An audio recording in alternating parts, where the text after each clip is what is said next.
fans, this is it. This is the first of many. Nick the Headhunter Chapman Wartime special. This guy has had a meteoric rise in MMA. He fought on UK1, co-headlining the show, destroying his opponent in seconds. He then moved up to the big show, UCMMA, and he is just getting win after win after win. And if you want to catch up with him, you can do it right now. This is the Nick Headhunter Chapman Wartime special.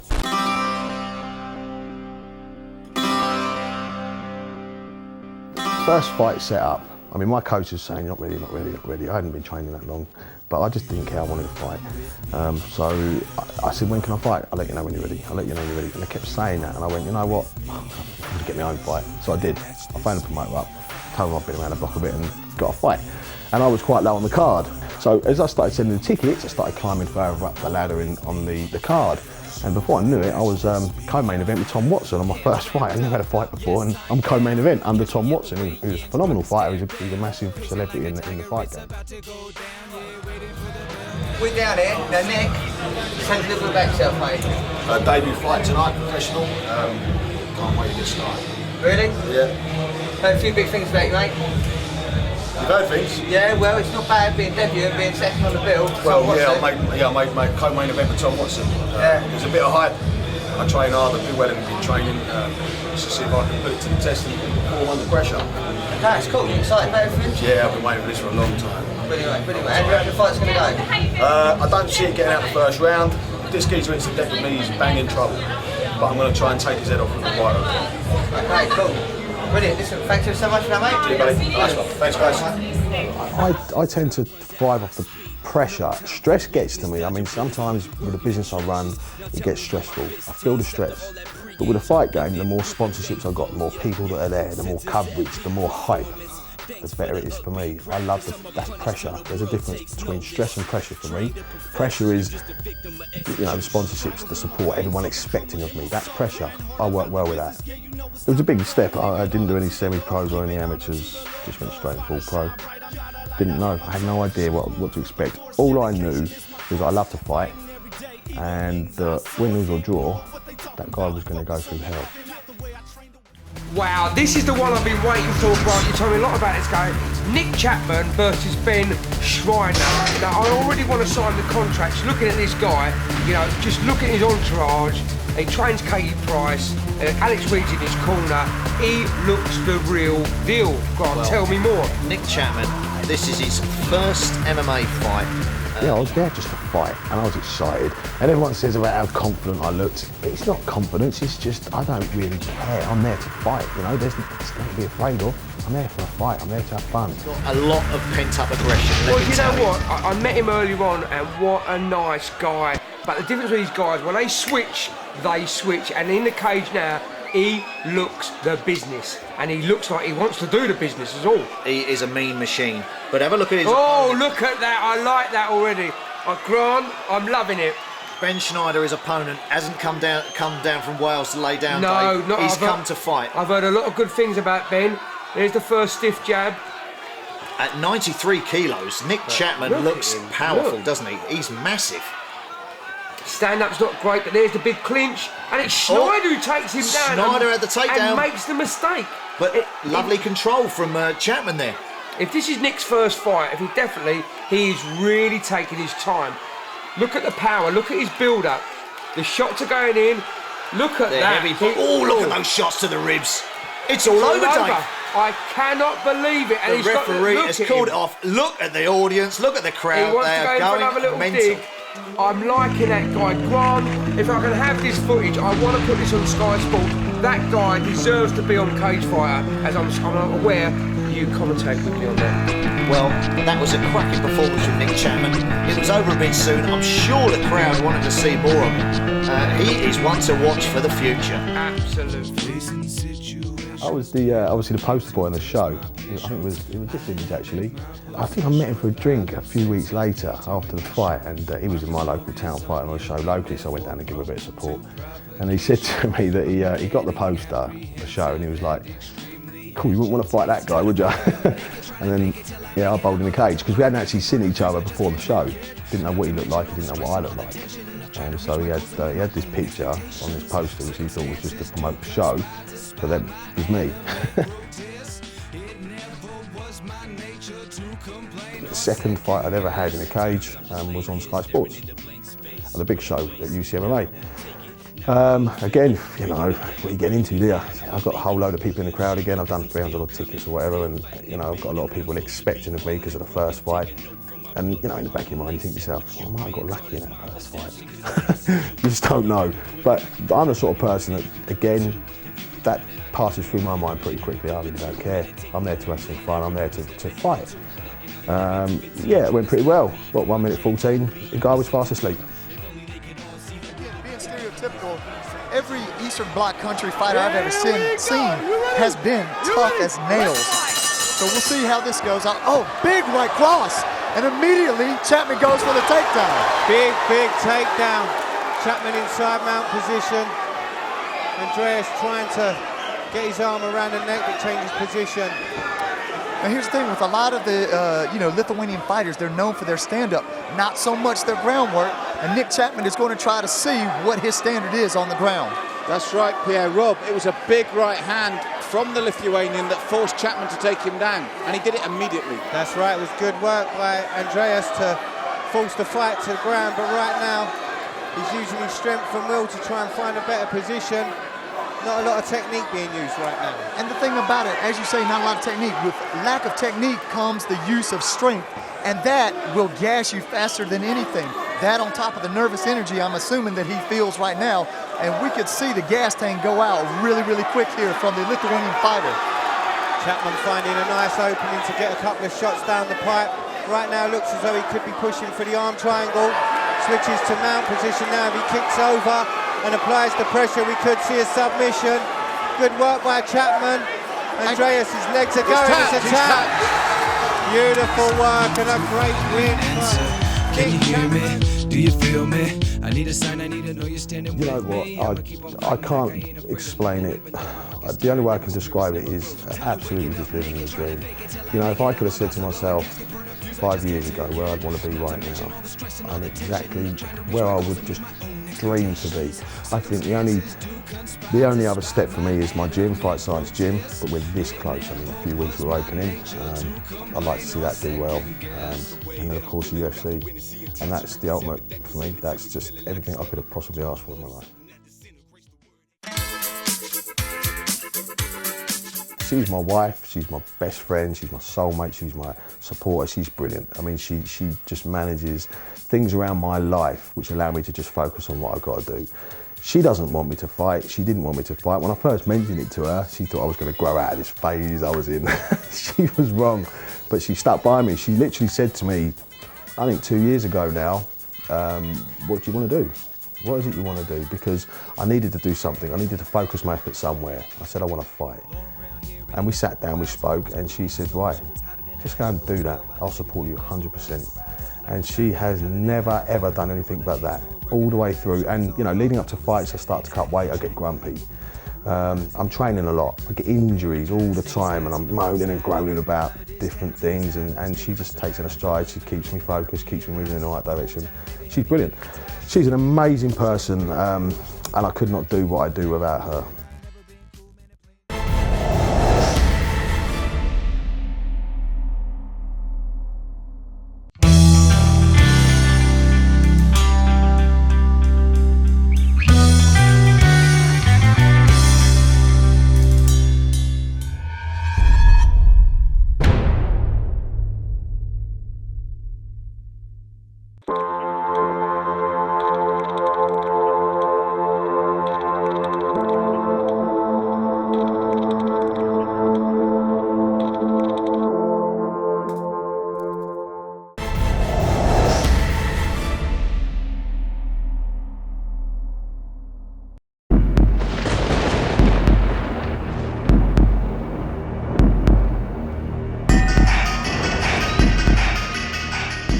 That fight was, because, you know, I mean, I'd done my 2 fights before, and literally it got to the point where I want to start testing myself now. I want to push myself.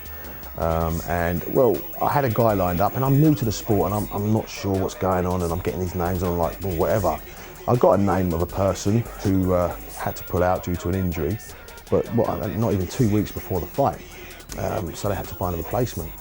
And I got the name of David Zalas. Now, it was only, I think, 10 weeks before that fight. I was sitting in a crowd at UCMMA, and I watched this guy, David, have a monumental slugfest with Jake Boswick. David Zalas impressed me that night. I was amazed with that guy's toughness, his fitness. Brilliant fighter. When the name come through, I was with a few of my pals, and I said, "Do you remember that guy we watched fight Jake Boswick?" And they went, "Yeah." I went, "I'm fighting him now." And everyone thought it was hilarious. And then I was like, "I'm serious, I'm fighting him." I got to be honest with you, David Zalas, I rate as a phenomenal fighter. He's a great guy, really like Dave. We had a bit of a set to it at the press conference, but that's just the pre-fight tension. But David Zalas, got a lot of respect for him. Hit or miss since 2011, what we living in.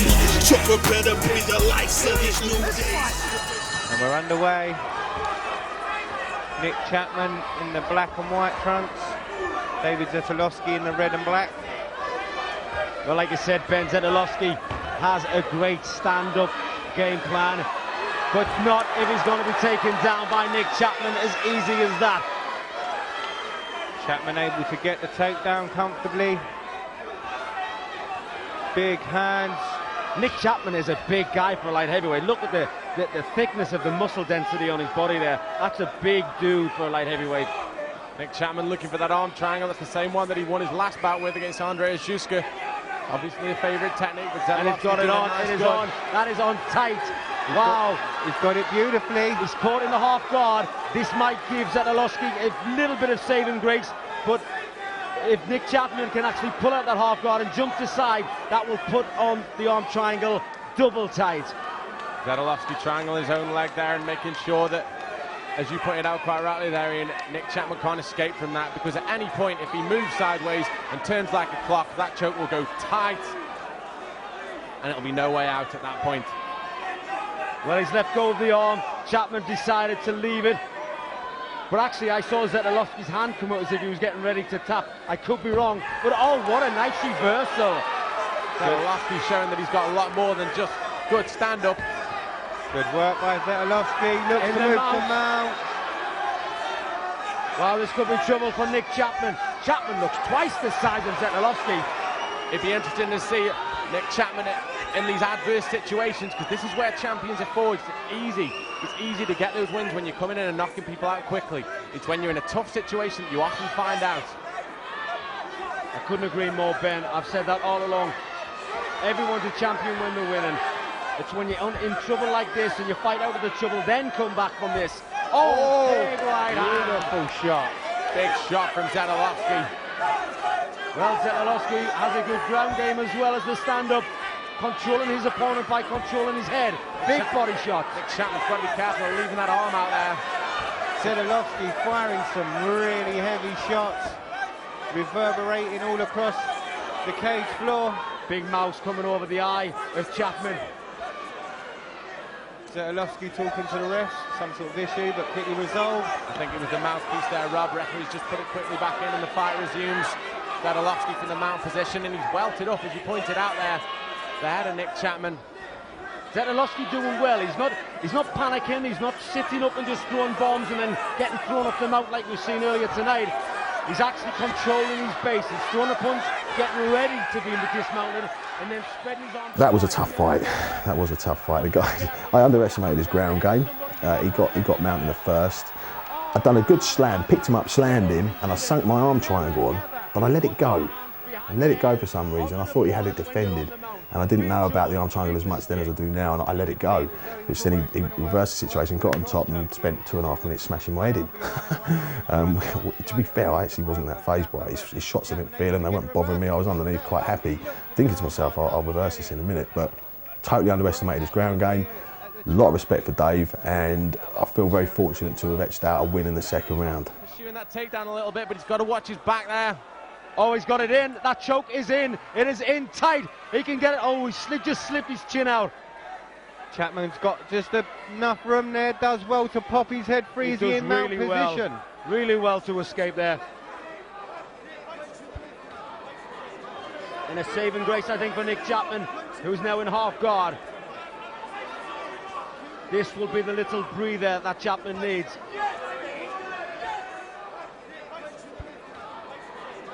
And just comfortable, looking to posture up and fire those shots.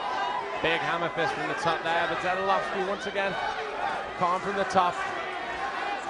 Chapman obviously a phenomenally powerful athlete, and we have documented this from start to finish of this bout, but Zadelovsky's heart, and for me, his grappling has really impressed me in this bout. Very much so, especially when you think he's just from a K1 background, a kickboxing background. We should, and a triangle attempt, very feeble triangle attempt. Nick Chapman did well to escape that.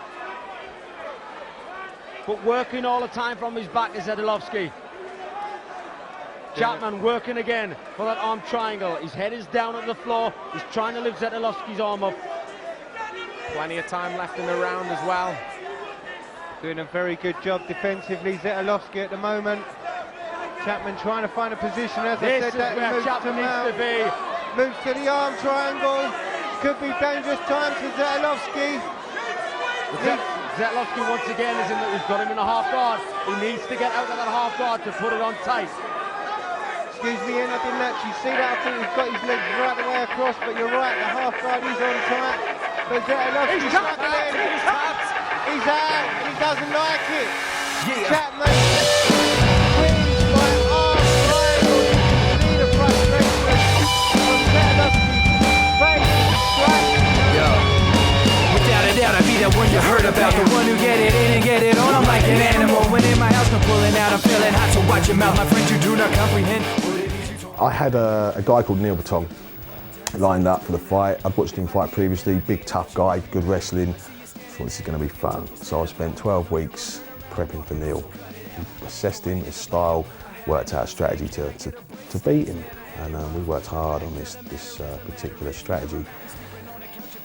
Only for Neil to get tonsillitis a week before the fight and have to pull out, which we've all had to do. I had bronchitis one time, so it's just one of those things. Which was a shame, because that would have been a really good fight. So we're talking a week out from a fight, a title fight at UK1 against me that has been prepping solidly for 12 weeks. Who fills the space? Hats off to Charlie Langdon, he come forward. So utmost respect to Charlie for that. However, I'm disappointed with the fight in itself. I wanted a challenge, I wanted a fight. And Charlie, in fairness, didn't really put it up. He was a strong lad, but he's not got experience, he hasn't trained long enough. But I can only fight who they put in front of me. I managed to finish Charlie with a choke that I created myself in training. It's just a crush to the throat if you secure it properly. But I mean, any decent BJJ guy would have just bridged out of it. But Charlie obviously wasn't that knowledgeable, so it finished him quite quickly. Headhunter, one of the most hotly tipped fighters in the UK at the moment. Charlie got terrific hands and K1 champion. Chapman there knowing that he has to wrestle with his opponent. Striking is not an option. Now Nick there's phenomenal BJJ, is wrestling. Oh, Nick is giving him his head. Now this is it, this could be a turn up for the books. The headhunter is being headhunted. Head given. Now here we go. Charlie up against the side of the cage. If Charlie was to jump guard, he could work on it. Is it sunk in? Is it not sunk in? It looks sunk in to me, Mark. He needs to wrap his legs around. Now this is a bad place. I've seen Nick here before. Nick was here. Normally ends in an arm triangle from this point onwards. Are we going to see the infamous triangle for the third time? I don't know, but all I do know is that the pressure needs to get back on his feet. He needs to get back on his feet. Well, Nick here. Nick working the arms over. As you see, the one arm has come around the back of the neck. As soon as Nick passes guard, this is where it's going to get messy. The hands on, it's like a boa constrictor. A big, bald, muscly boa constrictor. The pressure's doing well there. He's keeping his knee up, stopping Nick from jumping guard. Now Nick there going for a Kimura. Nick's BJJ is off the chart. The man is an absolute warrior. Look at him. A gladiator. Both guys in there working for position. The pressure needs to use the forklift now. Now this is not a position you want to be caught in. Nick's got control of the hips. Charlie there, great putting the leg up. Nick's Nick's now breached guard. This is it. Nick there. This can be over very soon. Oh, he's tapped. He's a strong guy, but yeah, I'm a little bit disappointed. I was expecting a real good fight that night, and it was over in 1 minute 40. Pandemonium. Nick Chapman, the headhunter, a true champion. I cannot thank these guys enough. I mean, they've made a massive difference to my prep. I've got some of the best guys in the industry now. I travel to TKO Boxing Gym in London with a top boxing coach. Obviously Roger Grace, you see Andy Roberts, got Solomon Raja and Usman, the price-fighter guys. Harley Street doing conditioning. I've got some of the best guys around because they thrown a lot of resources my way. There's a company locally called Copy My PC. They do online storage facilities for files and stuff. They're local and they just come forward and said, here you go, we want to help. I was like, thank you so much. Turns out he's got a friend who owns the most amazing Italian restaurant in Woking called La Roma. I go there regularly. They've made a contribution as well. I have a company called Fight Gear For You. I've got the Viv Brown 5 Finger Shoe Company, Primal Lifestyle, but they're not a sponsorship, they're an association. Basically, I'm working for them, helping them promote their products because I rate the products really well. And then I've got a company called Callens UK that sell judo mats and soft flooring for gyms, which works out really nicely with Fight Science opening. Just to bring a whole new different type of person into MMA, for me, is an absolute honour. I mean, there's guys that follow me that they only come to my fight, they watch my fight and leave, they don't care about the others, they're not that bothered. That's a good thing and it's a bad thing. They're getting a good experience of MMA for the first time. And I think over time they'll start to really get into the sport. But I have this saying, I say to everybody, you either love MMA or you just don't know about it. There's no in between. As soon as people start finding out about MMA, they just fall in love with the sport. So yeah, bringing new people into the sport is brilliant because we want to grow. We want the sport to be recognised, you know, we want more people involved.